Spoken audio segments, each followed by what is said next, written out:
കൈകളിൽ തരിപ്പ് വരിക. ഇന്ന് പല ആളുകളും ഒരു 35 വയസ്സ് കഴിഞ്ഞാൽ പല ആളുകൾ പറയുന്ന ഒരു കോമൺ കംപ്ലയിൻറ്റ്, ഡോക്ടറെ എൻ്റെ കൈ തരിക്കുന്നുണ്ട്. ചില ആളുകൾ പറയും എൻ്റെ ഒരു വലത്തെ കൈയുള്ളൂ, ചില ആൾക്ക് 2 കൈയുണ്ട്.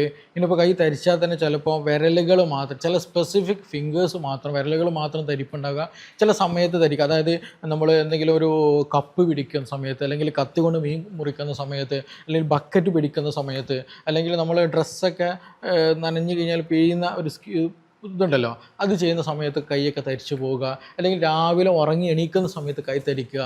ഇങ്ങനെ പല തരത്തിൽ കൈത്തരിപ്പ് നമ്മുടെ നാട്ടിലുണ്ട് എന്നുള്ളതാണ് പല ആളുകൾ നേരിടുന്നൊരു പ്രശ്നമാണ്. പലപ്പോഴും ഇത് നമ്മൾ ശ്രദ്ധിക്കൂല. കുറേയൊക്കെ നമ്മൾ ഇത് കൂടിക്കഴിഞ്ഞാൽ ഇത് നിൽക്കുന്നില്ല, ഫുൾ ടൈം ഇത് വരുന്നുണ്ടെങ്കിലാണ് പലപ്പോഴും ഇത് നോട്ടീസ് ചെയ്യുക. ഇതൊരു പ്രശ്നമായിട്ട് മാറുന്ന സമയത്ത് പലപ്പോഴും പല പേഷ്യൻസും നമ്മളടുത്ത് വരാറുള്ളത് എന്നുള്ളതിനാണ്. അപ്പോൾ ഇത് നമ്മൾ എല്ലതും തള്ളിക്കളയരുത്.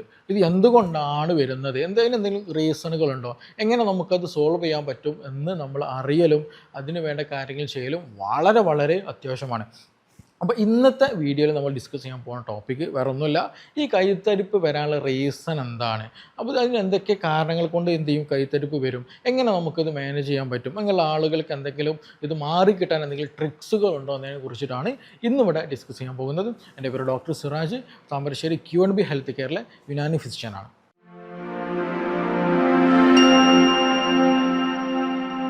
നമുക്കറിയാം ഈ തരിപ്പ് ഞാൻ തുടക്കത്തിൽ പറഞ്ഞതുപോലെ തന്നെ പല ആളുകളും പറയാറ്, ഡോക്ടർ എനിക്ക് ചിലപ്പോൾ രാവിലെ എഴുന്നേറ്റ് കഴിഞ്ഞാൽ ചിലപ്പോൾ ഭയങ്കര തരിപ്പാണ്, പിന്നെ ഒന്നും എടുക്കാൻ പറ്റുന്നില്ല, ബെഡ്ഷീറ്റ് മടക്കി വെക്കാൻ പറ്റുന്നില്ല, പല്ല് തേക്കാൻ പറ്റുന്നില്ല, പിന്നെ കുറച്ചൊക്കെ വന്നാൽ കൈയൊക്കെ ഒന്ന് അയഞ്ഞ് ഒന്ന് ലൂസാക്കി ഒന്നിങ്ങനെ എക്സസൈസ് മൂവ്മെൻ്റ് ഒക്കെ നടത്തി വരുമ്പോൾ സമയത്ത് ഈ തരിപ്പ് കുറയുകയും ചെയ്യുന്നുള്ളതാണ്. അപ്പോൾ ഇത് പല ആളുകൾ ചിലപ്പോൾ അത് വലത്തെ ഭാഗത്ത് കിടന്നാൽ ഈ കൈ തരിക്കും, ഇടത്തെ ഭാഗത്ത് കിടന്നാൽ ഈ കൈ തരിക്കും എന്നുള്ളതാണ്.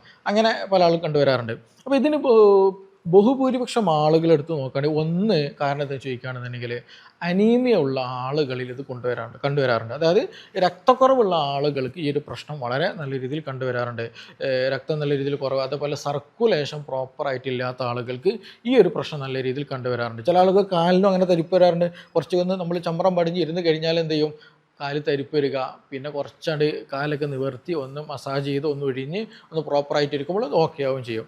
അപ്പോൾ ഇങ്ങനെയുള്ള ആളുകളിൽ ഈ സർക്കുലേഷൻ പ്രോപ്പറാണോ, രക്തക്കുറവിൻ്റെ പ്രശ്നങ്ങളുണ്ടോ എന്നുള്ളത് നമ്മൾ നിർബന്ധമായിട്ട് ചെക്ക് ചെയ്യേണ്ടതാണ്. രണ്ടാമത് ഇതിനെ കൂടെ തന്നെ നമ്മൾ ശ്രദ്ധിക്കാനുള്ളത്, ചിലപ്പോൾ നമ്മൾ ഒരുപാട് സമയം ഒരേ പൊസിഷൻ നമ്മൾ ബോഡി അങ്ങനെ കീപ്പ് ചെയ്താലും എന്ത് ചെയ്യും, ഒരു മൈൽഡായിട്ടുള്ള സർക്കുലേഷൻ്റെ ഒരു ഇഷ്യൂസ് കാരണമൊക്കെ ആയിട്ട് ഈ പറഞ്ഞതുപോലെ ഇഷ്യൂസ് ഉണ്ടാകാറുണ്ട്. അപ്പോൾ അത് വലിയ ട്രീറ്റ്മെൻ്റ് ഒന്നും എടുക്കേണ്ടതില്ല, നമ്മൾ അതിൻ്റെ ഒരു പൊസിഷനൊക്കെ ഒന്ന് എന്ത് ചെയ്യുക മാറ്റുക, അതേപോലെ ജസ്റ്റ് ഒന്ന് മൂവ്മെൻ്റ് ഒക്കെ നടത്തും, അത് ക്ലിയർ ആവുകയും ചെയ്യും. അപ്പോൾ ഒന്ന് രക്തക്കുറവ് കാരണമായിട്ടും രണ്ടാമത് നമ്മുടെ പൊസിഷൻ കാരണമായിട്ടും ഈ പറഞ്ഞ തരിപ്പ് കണ്ടുവരാറുണ്ട് എന്നുള്ളതാണ്.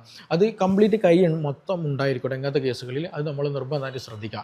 രണ്ടാമതൊരു കാരണം എന്താ വെച്ചാൽ ഷുഗർ ഉള്ള ആളുകൾക്ക് തരിപ്പ് വരാറുണ്ട്. നമുക്കറിയാം ഷുഗർ വന്നു കഴിഞ്ഞാൽ എന്ത് ചെയ്യും, നമ്മുടെ രക്തത്തെ ബാധിക്കുന്നുണ്ട്, രക്തക്കുഴലുകൾ ബാധിക്കുന്നുണ്ട്, അതേപോലെ തന്നെ പല തരത്തിൽ നമ്മുടെ ശരീരത്തെ മുഴുവൻ അത് ബാധിക്കും. എസ്പെഷ്യലി ഞരമ്പിനത് ബാധിക്കും. പല പേഷ്യൻസ് പറയുന്നതാണല്ലേ, ഈ ചെരുപ്പിട്ടാൽ അറിയുന്നില്ല, അതേപോലെ തന്നെ നടക്കാൻ പറ്റുന്നില്ല, കാല് നിലത്ത് കുത്തിയതുപോലെ നമുക്കറിയുന്നില്ല, ചിലപ്പോൾ ചുട്ട് പൊള്ളണ രീതിയിൽ പോലൊക്കെ ഉണ്ടെന്ന് പേഷ്യൻസ് പരാതി പറയുന്നുള്ളതാണ്. അപ്പോൾ ഇത് ഇങ്ങനെ ഒരു പ്രശ്നം അത് ഞരമ്പിന് എന്ത് ചെയ്യുന്നതാണ്, ഷുഗർ ബാധിക്കുന്നതാണ്. അപ്പോൾ നല്ല രീതിയിൽ നമുക്ക് ഷുഗർ ഉള്ള ആളുകൾ HbA1c ഒക്കെ 11, 12, 13 നല്ല രീതിയിലുണ്ട്, നല്ല രീതിയിൽ ബോഡി ഷുഗർ ബാധിച്ചിട്ടുണ്ടെങ്കിൽ ഈ പറഞ്ഞതുപോലെ എന്ത് ചെയ്യും, നമ്മുടെ കൈകളിലേക്കുള്ള ഞരമ്പിനെ ഇത് ബാധിക്കും. അപ്പോൾ സ്വാഭാവികമായിട്ട് നമുക്ക് കൈകൾക്ക് തരിപ്പുണ്ടായിരിക്കും, ബുദ്ധിമുട്ടുണ്ടായിരിക്കും. അപ്പോൾ ഷുഗർ വന്നു കഴിഞ്ഞാൽ അവിടെ പ്രത്യേകം എന്ന് വെച്ചിട്ടുണ്ടെങ്കിൽ അവർക്ക് നല്ല ഷുഗറും ഉണ്ടായിരിക്കും, കാലിന് ഞരമ്പിൻ്റെ പ്രശ്നങ്ങൾ ഉണ്ടായിരിക്കും, കണ്ണിന് ചിലപ്പോൾ കാഴ്ചക്ക് പ്രശ്നം ഉണ്ടായിരിക്കും, കേൾവിക്ക് പ്രശ്നങ്ങൾ ഉണ്ടായിരിക്കും, അതേപോലെ തന്നെ ചിലപ്പോൾ മിക്ക ആളുകളിലും 2 കൈകൾക്കൊന്നുണ്ടായിരിക്കും തരിപ്പ് വരുന്നുള്ളൂ. അതേപോലെ ജോയിൻറ്റ് പെയിൻ ഒക്കെ നല്ല രീതിയിൽ ഇങ്ങനെ ആളുകളിൽ ഉണ്ടായിരിക്കും. അപ്പോൾ ഷുഗറിൻ്റെ പ്രശ്നമുണ്ടോ, ഷുഗർ നിർബന്ധമായിട്ട് നിങ്ങൾ മാനേജ് ചെയ്യണം. അപ്പോൾ നിങ്ങൾക്ക് എന്ത് ചെയ്യുക, ഒന്ന് നിങ്ങൾക്ക് പ്രശ്നമെങ്കിൽ ഒന്ന് രക്തം നോക്കണം, വളരെ നല്ലതാണ്. അതേപോലെ തന്നെ ഈ പറഞ്ഞതുപോലെ ഷുഗർ ഉണ്ടോ ഇല്ല എന്നുള്ളത് നമ്മൾ കൺഫേം ആക്കണം. ഷുഗർ രോഗികളാണെന്നുണ്ടെങ്കിൽ, ഷുഗർ കൂടിയിട്ടുണ്ടെങ്കിൽ നിർബന്ധമായിട്ട് എന്ത് ചെയ്യണം, അതിന് മാനേജ്മെൻറ്റ് പെട്ടെന്ന് തന്നെ ചെയ്യണം. ഇല്ല എന്നുണ്ടെങ്കിൽ നമ്മുടെ ബോഡിയിൽ കംപ്ലീറ്റ്ലി പ്രശ്നങ്ങളിലേക്ക് അത് കൊണ്ടെത്തിക്കുന്നുള്ളതാണ്. അപ്പോൾ ഷുഗർ രോഗികൾ ശ്രദ്ധിക്കുക എന്നുള്ളതാണ്. ഇനി അതേപോലെ നമ്മൾ ശ്രദ്ധിക്കാനുള്ളത്, ചില ആളുകൾക്ക് ഈ ചില വിരലുകളിൽ എന്ത് ചെയ്യും, ഈ ഒരു പ്രശ്നം വരും എന്നുള്ളതാണ്. എല്ലാ സമയത്തും ഉണ്ടായിരിക്കില്ല. ഈ പറഞ്ഞ പോലെ നമ്മൾ എന്തെങ്കിലും എക്സ്ക്യൂസ് ചെയ്യുന്ന സമയത്തോ അല്ലെങ്കിൽ കപ്പ് പിടിക്കുന്ന സമയത്ത് അല്ലെങ്കിൽ ഈ ഒരു റിസ്റ്റിൻ്റെ മൂവ്മെൻറ്റ് ഉണ്ട് അല്ലെങ്കിൽ ഒരു ഇത് കൂടുന്ന സമയത്ത് നല്ല രീതിയിൽ ഈ തരിപ്പ് കൂടുന്ന ആളുകളുണ്ടാവും എന്നുള്ളതാണ്. ഇത് ആക്ച്വലി CTS എന്ന് പറയുന്ന കാർപ്പൽ ടണൽ സിൻഡ്രോം എന്ന് പറയുന്ന ഒരു കണ്ടീഷൻ. അതായത് നമ്മുടെ ഈ ഒരു ഭാഗത്ത് ഒരു ടണലുണ്ട്, ചെറിയൊരു പാലം പോലെയുണ്ട്. ആ പാലത്തിൻ്റെ താഴെയിലൂടെയാണ് ഞരമ്പ് കടന്നു പോകേണ്ടത്. അപ്പോൾ ആ പാലം ആ ഒരു മുകളിലുള്ള ഭാഗം ചെയ്യും, ഞരമ്പിന് പ്രസ് ചെയ്യും. ചില കണ്ടീഷൻ നമ്മൾ എന്തെങ്കിലും സ്ക്യൂസ് ചെയ്യുന്ന സമയത്ത് അല്ലെങ്കിൽ എന്തെങ്കിലും പിടിക്കുന്ന സമയത്ത് അത് അമരും. ആ ഞരമ്പും തട്ടുന്ന സമയത്ത് അമരുന്ന സമയത്ത് എന്ത് ചെയ്യും, ആ പോകുന്ന ഭാഗത്ത് തരിപ്പ് അനുഭവപ്പെടും, ഒരു ഷോക്ക് പോലെയൊക്കെ അനുഭവപ്പെടുന്നുള്ളതാണ്. അപ്പോൾ അങ്ങനെയുള്ള ആളുകൾ എന്ത് ചെയ്യണം, അത് ക്ലിയർ ആക്കേണ്ടി വരും. അതിന് പല ടെസ്റ്റുകളുണ്ട്, അത് അതിനനുസരിച്ച് നെർവ് കണ്ടക്ഷൻ സ്റ്റഡീസും ഒക്കെ ഇതിൻ്റെ അതൊക്കെ ചെയ്ത് നോക്കിയിട്ട് അതിന് സ്പെസിഫിക് ആയിട്ടുള്ള ട്രീറ്റ്മെൻറ്റ് എടുക്കണം. അപ്പോൾ അങ്ങനെ എന്തെങ്കിലും ഇഷ്യൂസ് ഉണ്ടെങ്കിൽ നിർബന്ധമായിട്ടും അതിന് സ്പെസിഫിക് ആയിട്ടുള്ള സർജറി നമ്മൾ ചെയ്യാൻ വേണം, അതിൽ യാതൊരു സംശയവും ഇല്ല. മൈൽഡായിട്ടുള്ള പ്രശ്നങ്ങളാണ് ഇടയ്ക്കൊക്കെ വരുന്നുള്ളൂ എന്നുണ്ടെങ്കിൽ നമുക്ക് എന്ത് ചെയ്യാം, ചെറിയ രൂപത്തിലുള്ള തെറാപ്പികളും എക്സസൈസുകളൊക്കെ ചെയ്തിട്ട് നമുക്ക് എന്ത് ചെയ്യാം, നല്ല രീതിയിൽ ഇത് മാറ്റിക്കൊണ്ടുവരാം. അതിൻ്റെ ഒരു കോംപ്ലിക്കേഷൻസുകൾ നമ്മൾ കുറയ്ക്കാൻ പറ്റും. അതിപ്പോൾ അത് നേരത്തെ ഐഡൻറ്റിഫൈ ചെയ്യണം നിങ്ങൾക്ക്. അതാണ് ഞാൻ പറഞ്ഞത്, പല തരിപ്പുകൾ നമ്മൾ നീട്ടിക്കൊണ്ടുപോകരുത്. അതെന്താണെന്നുള്ളത് ഐഡൻറ്റിഫൈ ചെയ്തിട്ട് വേഗം തന്നെ അത് സോൾവ് ചെയ്യാൻ പ്രശ്നങ്ങളൊന്നും ഉണ്ടാവില്ല.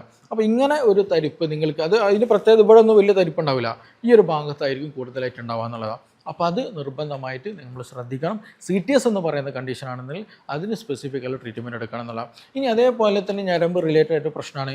ചില ആളുകൾക്ക് സെർവിക്കൽ റിലേറ്റഡ് ആയിട്ട് നട്ടലിന് ചിലപ്പോൾ എന്തുണ്ടാവും, ഒരു ഡിസ്ക് ബൾജ് അല്ലെങ്കിൽ അവിടെ തേയ്മാനത്തിൻ്റെ പ്രശ്നങ്ങൾ, അവിടെ എന്തെങ്കിലും ബുദ്ധിമുട്ടുകളുണ്ടെന്നുണ്ടെങ്കിൽ ആ ഞരമ്പ് പോകുന്ന ഭാഗങ്ങളിലൊക്കെ ഈ ഒരു എസ്പെഷ്യലി പല ആൾക്ക് കൈകളുടെ വിരലുകളിൽ എന്ത് ചെയ്യും, തരിപ്പ് വരുന്നുള്ള. ചില ആൾക്ക് റൈറ്റിലുണ്ടായിരിക്കും, ചില ആൾക്ക് ലെഫ്റ്റിലായിരിക്കും, ചിലപ്പോൾ രണ്ട് കൈകൾക്കും ഈ ഒരു തരിപ്പിൻ്റെ പ്രശ്നം വരും എന്നുള്ളതാണ്. അപ്പോൾ അങ്ങനെ നമുക്ക് ഉണ്ടെന്നുണ്ടെങ്കിൽ തന്നെ ചിലർക്ക് കൺഫ്യൂഷൻ ഉണ്ടായിരിക്കും. അതുകൊണ്ടാണ് ചില ആളുകൾക്ക് ഈ CTS എന്ന് പറഞ്ഞ സംഗതി ഉണ്ടല്ലോ, ഇവിടുത്തെ ഒരു സർജറി കഴിഞ്ഞാൽ ചിലപ്പോൾ ഉണ്ടാവും നമുക്ക് തരിപ്പുള്ള പല കണ്ടീഷൻ ഉണ്ടാവാറുണ്ട്. അവർക്ക് ആക്ച്വലി ഇവിടുത്തെ പ്രശ്നമായിരിക്കില്ല, ഇവർക്ക് സെർവിക്കൽ റിലേറ്റഡ് ആയിട്ടുള്ള ഞരമ്പ് അവിടെ എന്തെങ്കിലും കംപ്രഷൻ ഉണ്ടെന്നുണ്ടെങ്കിൽ, ഡിസ്ക് ബൾജ് വരുന്നുണ്ടെങ്കിൽ എന്ത് ചെയ്യും, ഈ പറഞ്ഞ തരിപ്പ് വരും എന്നുള്ളതാണ്. അപ്പോൾ അങ്ങനെയുള്ള ആളുകൾ നിർബന്ധമായിട്ട് ശ്രദ്ധിക്കുക. നമുക്ക് സ്റ്റാർട്ടിങ് സമയത്തൊക്കെ ആണെന്നുണ്ടെങ്കിൽ നിർബന്ധമായിട്ട് നമ്മളെ പോസ്റ്ററുകൾ കറക്റ്റ് ചെയ്യണം. അതുപോലെ ഇത് എക്സ്പെഷ്യലി ആർക്കാണ് വരിക എന്ന് വെച്ചിട്ടുണ്ടെങ്കിൽ, നമ്മളെപ്പോഴും ഫോൺ ഉപയോഗിക്കുമ്പോൾ നമ്മളിങ്ങനെ തല ബെൻഡ് ചെയ്തിട്ട്, കഴുത്ത് ബെൻഡ് ചെയ്തിട്ട് ഇങ്ങനെ ഇരിക്കുക. അതേപോലെ നമ്മൾ കമ്പ്യൂട്ടറൊക്കെ യൂസ് ചെയ്യുന്ന സമയത്ത് ഇങ്ങനെ ഇരിക്കുക, റീഡ് ചെയ്യുന്ന സമയത്ത് തല താഴ്ത്തിയിരിക്കുക. അപ്പോൾ ഈ ഒരു ബെൻഡിങ്, കഴുത്ത് ബെൻഡ് ചെയ്യുന്ന കണ്ടീഷൻ കൂടുതൽ സമയം നമ്മൾ ഇരിക്കുമ്പോൾ നട്ടയിലുണ്ടാകുന്ന ഈ പറഞ്ഞിട്ടുള്ള ഡിസ്കിന് എന്ത് ചെയ്യും, അത് ബൾജിലേക്ക് വരും. അങ്ങനെ വന്നു കഴിഞ്ഞാൽ എന്ത് ചെയ്യും, ഈ പറഞ്ഞതുപോലെ ഞരമ്പിലേക്ക് വരികയും തരിപ്പ് നല്ല രീതിയിൽ അനുഭവപ്പെടും. അപ്പോൾ നമ്മൾ എപ്പോഴും ശ്രദ്ധിക്കുക, പോസ്ചർ നമ്മുടെ കഴുത്തിൻ്റെ നിൽപ്പുണ്ടല്ലോ അത് പ്രോപ്പറാകണം. അതുകൊണ്ട് പലപ്പോഴും ബെൽറ്റ് ഇടാൻ പറയുന്നു ഡോക്ടർ ഇങ്ങനെ വന്നു കഴിഞ്ഞാൽ. അപ്പോൾ അത് കറക്റ്റ് പോസ്ചർ നമ്മൾ കീപ്പ് ചെയ്യുക, നമ്മൾ ചാരി ഇരിക്കുക. അതേപോലെ എപ്പോഴും നമ്മൾ ശ്രദ്ധിക്കുക, ഫോണൊക്കെ ഉപയോഗിക്കുന്ന സമയത്ത്, ബുക്ക് ഉപയോഗിക്കുന്ന സമയത്ത് ഈ ഒരു പൊസിഷൻ നമുക്ക് എപ്പോഴും മാറ്റാം, ഇത് നമുക്ക് വല്ലാണ്ട് മാറ്റാൻ പറ്റില്ല. അപ്പോൾ അതുകൊണ്ട് തന്നെ എപ്പോഴും ഫോണൊക്കെ നമ്മുടെ കഴുത്തിന് നല്ല സ്ട്രൈറ്റ് ഇരിക്കുന്ന രീതിയിൽ മാക്സിമം യൂസ് ചെയ്യുക. അത് അങ്ങനെ ഒരു യൂസേജിലേക്ക് എത്തിക്കഴിഞ്ഞാൽ വലിയ പ്രശ്നമില്ലാതെ നമുക്ക് മാനേജ് ചെയ്യാൻ പറ്റും. അതുപോലെ കഴുത്തിന് വേണ്ടിയിട്ടുള്ള എക്സസൈസുകൾ നല്ലോണം രീതിയിൽ ചെയ്യുക. നമ്മൾ സ്ട്രൈറ്റ് ആയിട്ടൊക്കെയും റൈറ്റിലേക്കും ലെഫ്റ്റിലേക്കൊക്കെ റൊട്ടേഷൻ കാര്യങ്ങളൊക്കെ പൊതുവായിട്ട് ചെയ്യേണ്ട എക്സസൈസുകളൊക്കെ എന്ത് ചെയ്യുക, കഴുത്തിന് ചെയ്യാനും കൂടെ ഒക്കെ ഒന്ന് ശ്രദ്ധിക്കുക എന്നുള്ളതാണ്. അത് നമുക്ക് MRI എടുത്തു കഴിഞ്ഞാൽ, എക്സ്റേ എടുത്തു കഴിഞ്ഞാലൊക്കെ അതിൻ്റെ ഒരു ഏകദേശം രൂപം നമുക്ക് കിട്ടും, ഏത് എത്രത്തോളം ഉണ്ട്. ചിലത് നമ്മൾ വല്ലാണ്ട് കൂടിയ കേസുകളൊക്കെ നല്ല പെയിനുള്ള കേസുകളുണ്ടായിരിക്കും, ചിലപ്പോൾ സെൻസേഷൻ നല്ല രീതിയിൽ കുറഞ്ഞ കേസ് ഉണ്ടാവും, മസ്കുലർ ആക്ടിവിറ്റി കുറഞ്ഞു പോയ കേസുണ്ട്. അപ്പോൾ അത് സിവിയർ ആകുന്ന കേസാണ്. അപ്പോൾ അങ്ങനെയൊക്കെ വന്നു കഴിഞ്ഞാൽ നമ്മൾ എന്ത് ചെയ്യണം, ഈ പറഞ്ഞതുപോലെ സർജറി ചെയ്യേണ്ടതുണ്ടെങ്കിൽ സർജറി ചെയ്യേണ്ടി തന്നെ വരും. അല്ലാത്ത കേസുകൾ, ബഹുഭൂരിപക്ഷം കേസുകൾ നമുക്ക് എന്ത് ചെയ്യാൻ പറ്റും, എക്സസൈസുകളിലൂടെയും നമ്മുടെ പോസ്ചർ കറക്റ്റ് ആക്കുന്ന കേസുകളിലൂടെ നമുക്കത് മാനേജ് ചെയ്യാൻ പറ്റും എന്നുള്ളത് തന്നെയാണ്. അപ്പോൾ ഈ പറഞ്ഞതുപോലെ നമ്മുടെ കഴുത്തിന്, സെർവിക്കൽ നെർവ്സിന്, നാടുകൾക്ക് എന്തെങ്കിലും പ്രശ്നമുണ്ടെങ്കിൽ കൈകളിൽ നല്ല രീതിയിൽ തരിപ്പ് അനുഭവപ്പെടുന്നുള്ളതാണ്. ഇനി അതേപോലെ ശ്രദ്ധിക്കാനുള്ളതാണ്, ചില കേസുകളിൽ സ്ട്രോക്ക് വന്നു കഴിഞ്ഞാലും ചില തരിപ്പുകൾ കണ്ടുവരാറുണ്ട്. ചിലപ്പോൾ തരിപ്പ് മാത്രമേ, സെൻസേഷനും കൂടെ കുറയും. അങ്ങനെ മസ്കുലർ സെൻസേഷൻ കുറയുക, വെയിറ്റ് വീക്ക്നെസ് വരിക. ചിലപ്പോൾ നമ്മൾ രാത്രി കിടന്നതായിരിക്കും, രാവിലെ എഴുന്നേൽക്കുന്ന സമയത്ത് പ്രശ്നങ്ങൾ. അതിന് അസോസിയേറ്റ് ചിലപ്പോൾ നമ്മൾ ആ ഒരു ഫേസിൻ്റെ ഭാഗത്ത് അല്ലെങ്കിൽ സംസാരിക്കാൻ ബുദ്ധിമുട്ടുകൾ, നാവ് കഴിഞ്ഞ് പോകുന്ന അസ്വസ്ഥതകൾ, മുഖം കൂടിപ്പോകുന്ന പ്രശ്നങ്ങൾ, ഇങ്ങനെ പല പ്രശ്നങ്ങളും അതിന് അസോസിയേറ്റ് വരും. അപ്പോൾ അതുകൊണ്ട് തന്നെ ഇത് എന്ത് ചെയ്യരുത്, തള്ളിക്കളയരുത്. നിങ്ങൾക്ക് BP കൂടുതലുണ്ടെങ്കിൽ, ഈ പറഞ്ഞതുപോലെ ഷുഗർ കൂടുതലുണ്ടെന്നുണ്ടെങ്കിൽ സ്ട്രോക്കിനുള്ള സാധ്യതകൾ വളരെ കൂടുതലാണ്. അപ്പോൾ അതിൻ്റെ ഒരു അടയാളം കൂടി, അല്ലെങ്കിൽ സ്ട്രോക്ക് വന്ന ആളുകൾക്ക് ഉണ്ടാകുന്ന ചില പ്രശ്നങ്ങളിൽ പെട്ട ഒരു പ്രശ്നമാണ് ഈ പറഞ്ഞ പോലെ കൈകൾ തളരുക. ഇങ്ങനെയുള്ള ബുദ്ധിമുട്ടുകളൊക്കെ വരിക എന്നുള്ളത്. അപ്പോൾ അത് നമ്മൾ എന്ത് ചെയ്യണം, ഇതിൻ്റെ കൂടെ നമ്മൾ തള്ളിക്കളയാത്ത എന്ന് പൊതുവായിട്ട് കണ്ടുവരുന്ന ഒരു കണ്ടീഷനാണ് സ്ട്രോക്ക് എന്ന് പറഞ്ഞത്. അത് നിർബന്ധമായിട്ട് നമ്മൾ ശ്രദ്ധിക്കാനാണ്. അതേപോലെ തന്നെ നമ്മൾ ശ്രദ്ധിക്കാൻ മറ്റൊരു കാര്യമാണ്, ഈ വൈറ്റമിൻ ഡെഫിഷ്യൻസി ഉണ്ടെന്നുണ്ടെങ്കിൽ അവരിലും ഈ പറഞ്ഞതുപോലെ തരിപ്പ് നല്ലോണം വരും. Especially vitamin B complex B12 ഒക്കെ കുറവുണ്ടെന്നുണ്ടെങ്കിൽ പറഞ്ഞതുപോലെ വൈറ്റമിൻ ഡിയുടെ കുറവൊക്കെ ഉണ്ടെങ്കിൽ ചില ആളുകൾ ഇത് ബുദ്ധിമുട്ട് കണ്ടുവരാറുണ്ട്.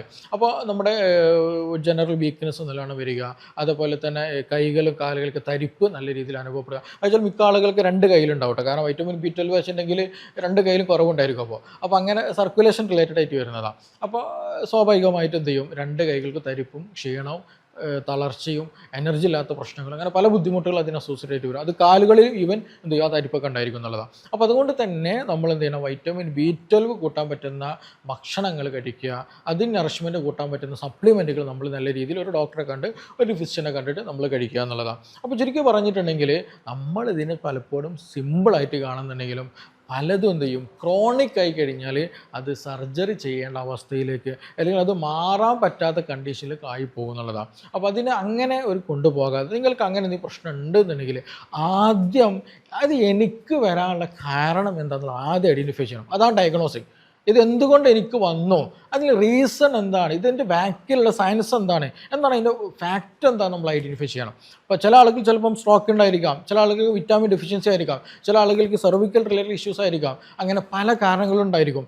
അതിനെല്ലാ ആളുകളും പോയിട്ട് തൈലിട്ട് ഊഞ്ഞിട്ട് കാര്യമില്ല, ചൂട് പിടിച്ചിട്ട് കാര്യമില്ല, എക്സസൈസ് ചെയ്തിട്ട് കാര്യമില്ല, ഭക്ഷണം മാറ്റിയിട്ട് കാര്യമില്ല. അപ്പോൾ എന്താണെന്നുള്ളത് നമ്മൾ ഐഡൻറ്റിഫൈ ചെയ്തിട്ട് അതിന് പ്രോപ്പറായിട്ട് നമ്മൾ എന്ത് ചെയ്യണം, ട്രീറ്റ്മെൻറ്റ് കൊടുക്കുകയാണെങ്കിൽ ഇതും നമുക്ക് മാറ്റിക്കൊണ്ടുവരാൻ പറ്റും, ഇതിൽ സംശയമൊന്നുമില്ല. പക്ഷെ അത് കറക്റ്റ് എന്ത് ചെയ്യണം, പേഷ്യൻറ്റ് രോഗി എന്ത് ചെയ്യണം, അത് പറയുന്ന കാര്യങ്ങൾ കറക്റ്റ് ഫോളോ അപ്പ് ചെയ്ത് മുന്നോട്ട് പോവുകയാണെങ്കിൽ ആ ഒരു പ്രശ്നങ്ങളൊന്നും ഇല്ലാതെ ആ പ്രശ്നങ്ങൾക്ക് ദൂരീകരിച്ചിട്ട് തന്നെ നമുക്ക് നോർമൽ കണ്ടീഷനിലേക്ക് നമുക്ക് കൊണ്ടെത്തിക്കാൻ പറ്റും. അപ്പോൾ നിങ്ങൾക്ക് ഈ പറഞ്ഞതുപോലെ നിങ്ങൾ തരിപ്പിൻ്റെ പ്രശ്നമുണ്ട്, ബുദ്ധിമുട്ടുകൾ വരുന്നുണ്ട്, ബലം കിട്ടുന്നില്ല, ക്ഷീണമാണ്, കഴുത്ത് വേദനയുണ്ട്, തലവേദന ഉണ്ട്, തരിപ്പ് വരുന്നുണ്ട്, കൈ മടക്കാൻ പറ്റുന്നില്ല, ഇവിടെ പ്രശ്നമുണ്ട്, ഇങ്ങനെ പലതരത്തിൽ ബുദ്ധിമുട്ടുണ്ട്, ഇതിന് അസോസിയേറ്റ് വരുന്നുണ്ടെങ്കിൽ എന്തെങ്കിലും സംശയങ്ങളൊക്കെ ഉണ്ടെന്നുണ്ടെങ്കിൽ താഴെ നിന്നുള്ള നമ്പറിൽ ബന്ധപ്പെടുക.